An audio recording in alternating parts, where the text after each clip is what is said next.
morning, everyone. I hope you had a good trading week so far. There is a lot you're covering this week. A lot happened yesterday. But first and foremost, thank you for coming onto the stream. And let's have a look at what is going to affect the markets today. Again, if you can hear me, just comment on the chat section. Usually check if the mic is working okay. Okay, so yesterday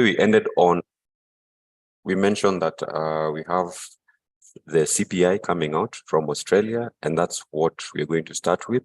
But then a lot happened towards the evening, and also we're going to cover that and see how it's affecting the market and what we need to be keen on going forward. Okay, so yesterday we had looked at this chart for Australian dollar, AUD, USD. So you can pair this with any other chart. As you can see here, you are looking at different Australian dollar charts. But I'll get into a minute why you're using AUD Swiss franc. For now though, we said we're in this channel that it might be broken, and indeed it was broken. And we talked about, when you mentioned the reading or the inflation report, we say that it's going to require a very huge shock in inflation for the market to change the sentiment, because you said it was very pivotal. And as you can see, inflation came in line with what was expected. So this isn't a big jump from this. Yeah. So unless it was going to be some very huge jump, then that's when you'd be expecting a reaction in Australian dollar. But again, yesterday the market was trending as though we were expecting a lower reading, and indeed we got a lower reading from the previous day. So having said this, because it's in line with the expectations, then that's why AUD is dropping, despite the fact that typically a higher inflation reading results to the currency strengthening in value. So sometimes you need to understand why you need to put each news item into context. You don't just go and see it's higher than expected and you expect it to buy or to sell. So you always have to look at the context. But then a lot happened. If you look at the charts again, we saw that the dollar was also dropping at some point, and I think we should start with that. So if you look at the news yesterday, we were talking about the banking issue that had occurred, First Republican Bank. So we had in the previous months, I think there was some crisis in the mid-tier banks or the regional banks in the US, and this made them have a lot of withdrawals and sort of started to spook off investors. So yesterday, of course, this is earnings season, and a lot of companies are reporting their financials. And yesterday, First Republican Bank reported that customers had pulled more than this amount when the banking industry was in turmoil. Yeah, and this means that apart from the 30 billion that other banks have deposited with them, a lot of money has been pulled out, and this also is going to affect their bottom line. So the thinking is there was that effect. Okay, yeah, hello, Paul and Sue. Yeah, so the thinking is there was going to be that fear spreading across the market. So if we saw one bank collapsing, then people who are afraid that all these smaller regional banks are going to collapse. And that's why banks like these are the banks people went and withdrew their funds from there. Morning, guys. Good morning, Rodney, Jeremiah. I think I'm seeing familiar attendees. So it's good you're keeping up with the market analysis, and I hope it's also being of value in the morning. Okay. So yeah, so because there was this crisis in the regional banks, a lot of guys started pulling out their funds and putting them in national let's say state banks, like the bigger banks. So this is what is causing or was causing jitters in the market, because now the thinking is, now let's connect this to the market. Morning, Amos. The thinking is, if these banks are in distress because of a high interest rate environment, then if this distress persists for long, then the Fed should be a bit looser with their policies. So if you look at what Bloomberg was saying, let's go to the next article. Yeah, so if you look at what Bloomberg was, so Yahoo Finance usually just aggregates news from other sources, for example, Bloomberg. So if you look at what Bloomberg was saying, yeah, bond traders are no longer fully convinced that the Fed Reserve will do one more quarter point interest rate hike. So yesterday there was a lot of flight to safety. So if you look at this chart here, there's a bit of bond trading. So usually when there's some jitters in the market, people will go and buy bonds. And if bond prices rises, then the inverse, which is the yields, tend to drop. And these yields also usually give a signal of where the market thinks interest rates are headed to. So the 2-year treasury yield is usually the most followed and the most sensitive to policy changes, and it gives you a good estimate of where things might be going. So there's that belief in the market that the Fed might want to give or might want to cut some slack with these regional banks and at least make them a bit more flexible. That means the thinking is, if on May we're going to have an interest rate hike, it's either going to be very small, the 0.25%, or you're going to have some traders are actually pricing in that there might not be any hikes, but I don't think that's the case. According to the tone that the Fed has had for the past 1 month, they're definitely going to see a rate hike on May 3rd. However, the big debating point is if you're going to see a rate hike after that. So now that's something people will be keen on, and the market is pricing that this might be the last hike, or the next meeting after next week's might be the last hike. So having said that, there's a lot of commentary on the market, but before we get into what other analysts are saying, because here you have some bank analysts coming to say that stocks might start rallying, because of course, if the Fed stops hiking and we pause, then it's usually good for stocks. And so Bank of America is saying we might see a rally. But let's first look at how this affected the market yesterday. So there was that immediate impact that we had in the market. Then now this is up to you to judge whether it's going to be sustainable or not. Remember, we had mentioned that gold usually rallies when there is fear in the market. And we looked at the weekly chart and we saw this was the pandemic and this was the invasion and this was the banking crisis. So what happened yesterday was, towards the end of the day, we had this huge spike. It's not really huge, but we had this spike upwards, and gold is maintaining higher levels. But now the question is, are the fears warranted? Are they persistent? If they are, then we should expect gold to move higher, because that's what it's been doing in the past. However, the other reason to think so is, if you're going to have loose policy or less tight policy, then we should see the dollar weakening. And if the dollar is weakening, then that's another reason why gold seems to be wanting to rally.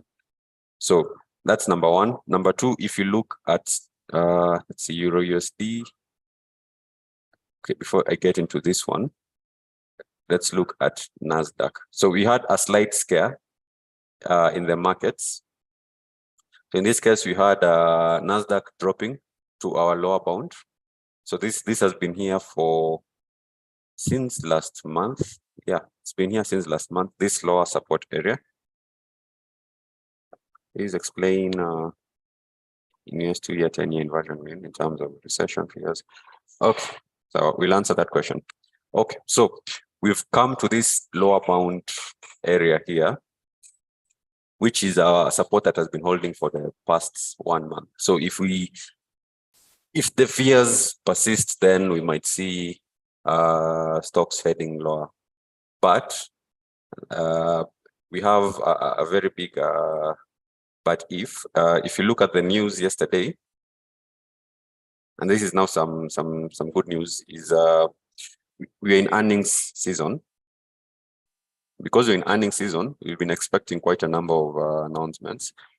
So Microsoft posted some positive results, and a couple of other tech stocks, including Google. So we've had positive reports from Microsoft. Like, for example, here they beat Wall Street estimates. And then we've also had some positive news from Alphabet, which is Google, with some beating estimates. So we're having some sort of positive news in the market. Can you say now gold has? Yeah, but the inclination is but we look at the chart. The inclination is, at the moment, the mood seems to suggest that we might go higher, but it's still up for debate, depending on how things develop. But before we get into that, let's just cover this one first. So we've had a lot of good earnings, even Visa, which because of increased travel, cross-border payments have increased, and they've also beat estimates here. Sorry, surpassed Wall Street estimates of 1.9 earnings per share. So this is some positive reprieve, and it's building on the case that, as this analyst here is saying from Bank of America, that stocks could rally towards the summer. So now 2 reasons: the Fed adopting less stringent, less tight policy, and positive news coming in, and the market is resilient. So those 2 are likely going to see stocks drive higher or go higher. So still, there's more needed in the analysis, but at the moment, the market tends to behave as though that's the case. However, the Fed has been very hawkish. So in the previous year, we used to have, the previous year really? Sometime back, we used to have what you call forward guidance, which is the Fed will say they're going to do this, and that's what they do. But then at some point, they abandoned the whole forward guidance thing. So now you see them saying one thing and doing the other. So you can see the Fed is very hawkish, and then at the same time, maybe they do something else. So a new statement is watch or see what the Fed is doing and not what they're saying. So it's good to look at the data and then just wait for those policy meetings to know what they've actually decided to do, rather than following a lot of their hawkish comments. So that we might have an interesting 3rd of May in general. Okay, so that's the case at the moment. To put some context, if you're joining us, we have a backdrop of a bit of fear in the market because of these regional banks. However, we have some positive earnings from most of these tech companies, and we also have the thinking that because there was some jitters in the market, the Fed might have, it adds to the thinking that the Fed might have loose policy or might go on a pause with hikes, and that is usually bearish for dollar and very bullish for stocks and those other assets. Okay, so lastly, before we get off this Fed commentary, there's this comment here. Is it on this article?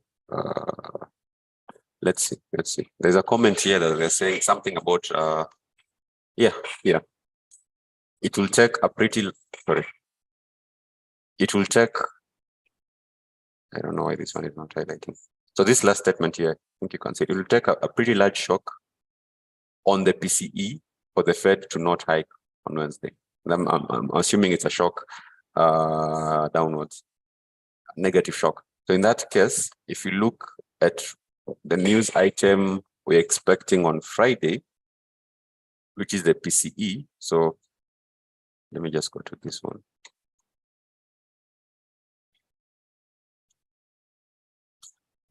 So if you look at your calendar, on Friday, we have personal consumption index, which I think is a measure of spending or inflation.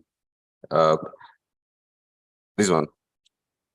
So the same thing happens with today's Australian dollar CPI report. If it's within reasonable, within the forecast, so if it's 1 point or 1.2 within this, then I think it's safe to say things will go as planned. However, unless there's some absurd number that comes out, then that's when you need to take note of it. Otherwise, I don't think, sorry, it's PCE, this one, 0.3, not 1. Yeah, so if we have some crazy number, that's when we'll look into or take note of it. But at the moment, I believe that's not the case, and things might just play out in line with expectations. And that is also going to feed into what the Fed is going to do next week.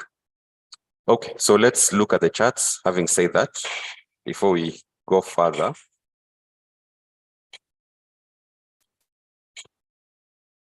okay. So, so with this one, then there is very limited downside in tech because we know there is that expectation that we might see a rally, and that's based on the assumptions we've made. Also, US 30, same thing. We had this price breaking out on this downwards channel, but we're coming back to this area over here, it seems. So in any case, from the analysis at the moment, it seems like there's very limited downside, but we stand to see what's going to happen next. And it's looking very like there might be opportunities to look for bullish setups at the moment. And then now on Euro USD. So we had this yesterday, remember we were talking about, so number one, we're in a channel, upwards channel, on the daily also, means you have some reduced momentum. And then we also have, yeah, so let's go back to the H1. So we plotted this supply area, I think it was on Monday. We said it might be a good area to look for selling opportunities, which indeed it sold. But yesterday, remember, we were a bit mixed between the fundamentals and the technicals. We said the technical suggests a sell, but the fundamentals suggests euro is supposed to be gaining in value. So you might need to be a bit careful with this one. Although the sentiment in the market is that on one end, the ECB might also be very hawkish. On the other end, the Fed might be hawkish. So if you're looking to mix fundamentals and technicals, have pairs that align on both ends. And that's why today I have Australian dollar, Swiss franc. So you know, two very obvious things with these two before we go on. That is number one, Swiss franc, they say they're still looking to increase interest rates. And then we do know that now for Australia, they might be looking to pause or do something of the sort because inflation came in line with expectations. And that's why we have this downward trend that is someone can look and analyze. Same thing with Canadian. This one is very obvious because we do know that the Bank of Canada is pausing, and we know that the Swiss National Bank is still touting more hikes. In that case, we have a very obvious explanation as to why this is the case. So these ones, it's just trend trading unless otherwise stated.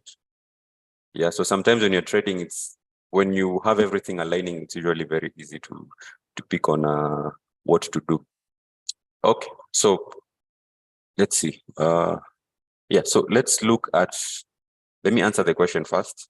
So Nderitu is asking, explain the 2-year, 10-year inversion in terms of recession fears and what as traders ought to look to. Okay, I think that's a lot of, it's a very loaded question. First off, you need to know what the 2-year treasury yield is and what the 10-year treasury yield is and how it reacts to the market. And then from there, you need to know why people compare the 2-year and the 10-year. And then that's when you can start explaining recession. But in a nutshell, for markets, usually if you believe the economy is doing well now, or the economy is growing properly, then treasury bonds that are over a longer period are expected to be paying more than the current ones. Yeah, so for example, if I have, if in Kenya, for example, the 1-year treasury bond is 100 bob, and there's a 10-year treasury bob of 100 bob, the one that I'm expected to be paid back in 10 years, I need to see higher interest because I'm holding onto it for longer.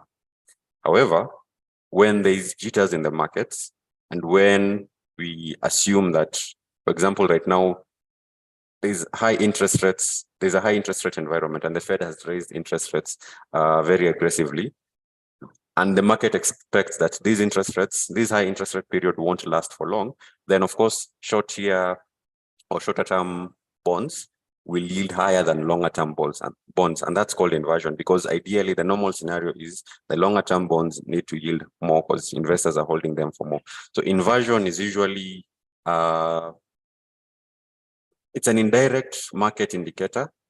So you have technical indicators with technical analysis, and we have fundamental indicators. So that's one of the fundamental indicators, although it's a very, I think it's a lagging, okay, it's a leading, and it's not very accurate sometimes because there's a saying about, I don't know, the yield curve predicted 10 of the last 2 recessions, something like that.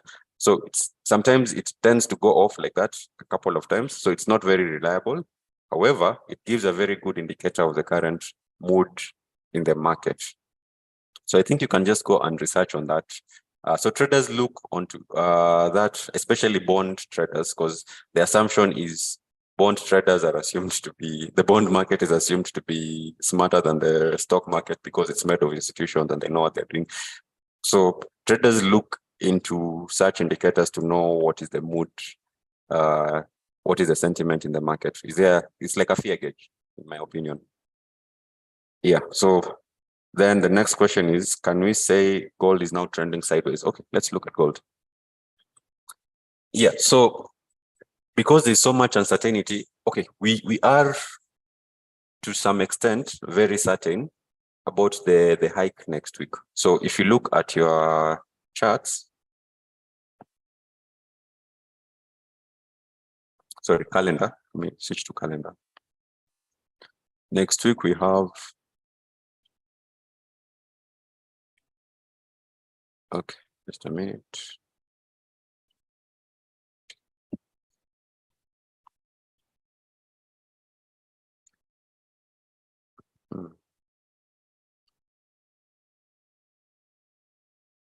Okay, so you see here, federal funds rates, currently it's 5%. So we're expecting it to go up to 5.2%. So at the moment, it seems very certain that is going to happen. So that's not I don't think it's a debate. The debate is what are they going to do next? And usually that's why you look at the press conference, you usually see a lot of volatility here and while reading the statement. But this one, I think this one is very much certain at the moment. It's not going to, unless they decide to surprise people, like the Swiss National Bank, which are very good in surprising people. I think this is well priced in at the moment. So it's not going to shock anyone if it comes at 5.25%. However, we're going to look at the mood. What statements are they inclining to? What is are they hawkish or dovish? So hawkish means, are they still touting that they're going to raise interest rates, or are they now talking about the economies, the health of the economy and all those things? So if they start talking about the health of the economy and how things are slowing down, then you know that they might actually pause the next meeting. So those are the things that traders will be looking at the moment. So having said that, if you go back to the gold chart, because you're looking at gold, investors are still trying to determine what it is they're going to say. And that's why we have uncertainty at the moment. We have that sideways consolidation, both in the 4-hour time frame and even in the daily, because I don't think this thing has moved much. So we've been moving up and down. The reason at the moment we're in the upper bound of this range is because of, again, what happened yesterday. The fears again came back with the regional banks, and that's why you're now trending on the upper bound of this range. Okay, so are we going to see this going higher?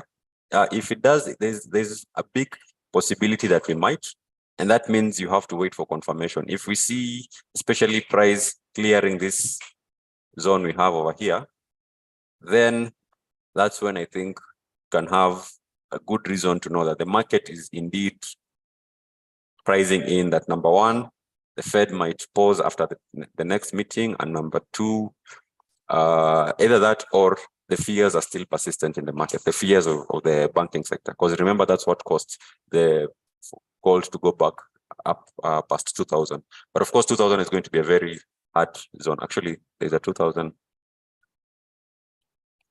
prices here. So it's going to be a very tough zone to break, which is also something to take note of. Yeah, because we're here. So that's why, so you have 2000, but again, this is my point of where I think I'll start looking for bullish setups. However, if we continue going in the range, then that's well and good also. Let's wait for more information in the market. Okay, and then Swiss franc interest rate is at 1.5 among the lowest. How is it that you call touting, making it strong? We know that BOJ does a market intervention. Okay, so let's look at it. Just a minute. So we covered it in, sorry, I'm looking at the calendar.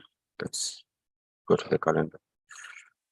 So we had covered this in a previous meeting, a previous session, and we talked about, So yeah, it is 1.5, and this has already been priced in, yeah. When you're doing analysis, you're not interested in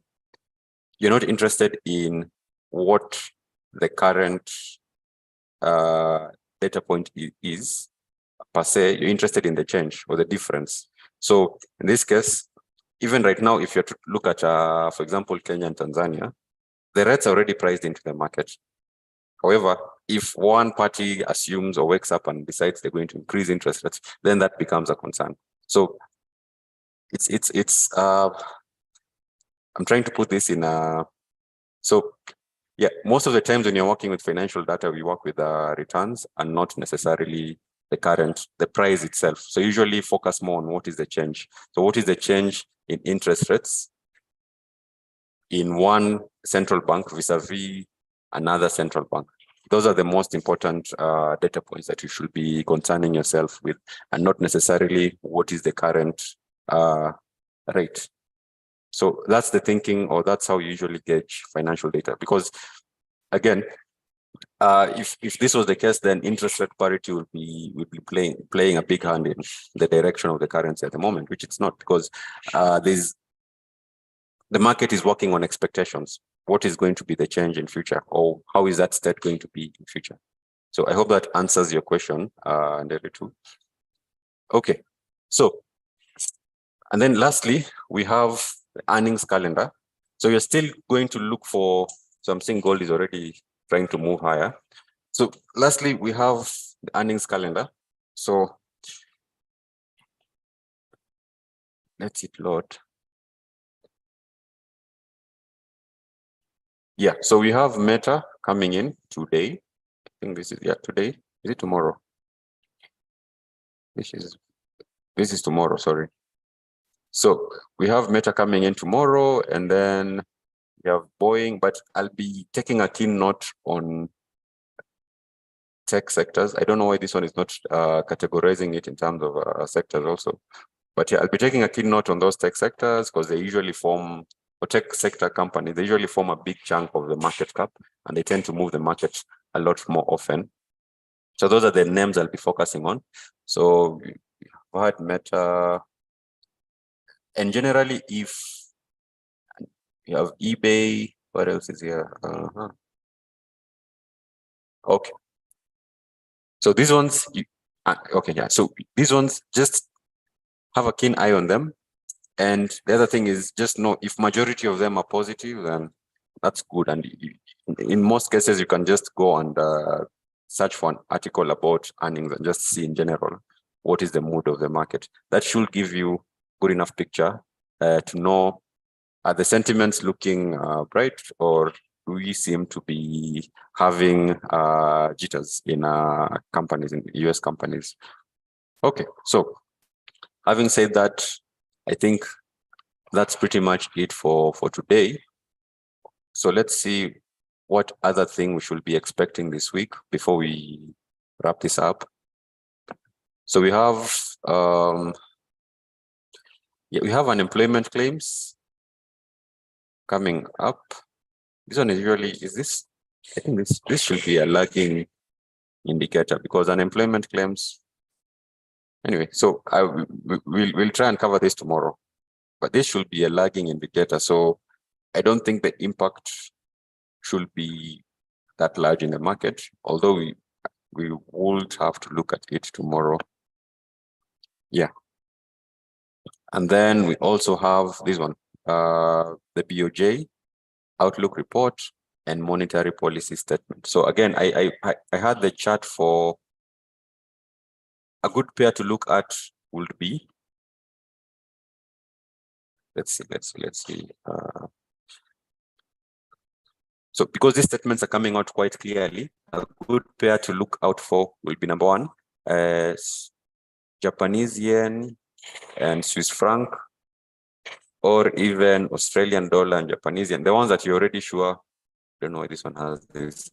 The ones that you're already sure what one of the parties, which one of the central banks is saying, should give you a clear or rough idea of where to expect things fundamentally. And then from there, you can align it with your technicals. Once those ones are aligned, it's usually the best. I usually think of them as the best setups when everything is aligning and you're picking up trades and you're backed by even the fundamentals.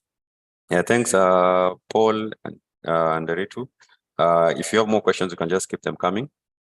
Okay, so I think having said that, most of these charts, just look at them. We've discussed the fundamentals, so the technicals will be straightforward. And you can just rewind this video after we're done. You can replay it so that you know what we've talked about for the day. Otherwise, have a fantastic trading day. Let's see. What else are we having here? Have a fantastic trading day. If there is anything out of the ordinary that happens between today and Friday that might affect the meeting, we'll definitely get into it and see what it is that we need to do on the markets. So having said that, enjoy your trading day. Happy hunting for pips, and see you on tomorrow's session. So remember, tomorrow is the last session for the week. So we should be covering the Friday materials, the Friday news, and also the Thursday news and the expectations going forward. So I think I'll make that one a bit longer so that it's more comprehensive. All right. Thank you guys for coming and for the questions and the comments, and see you tomorrow's session.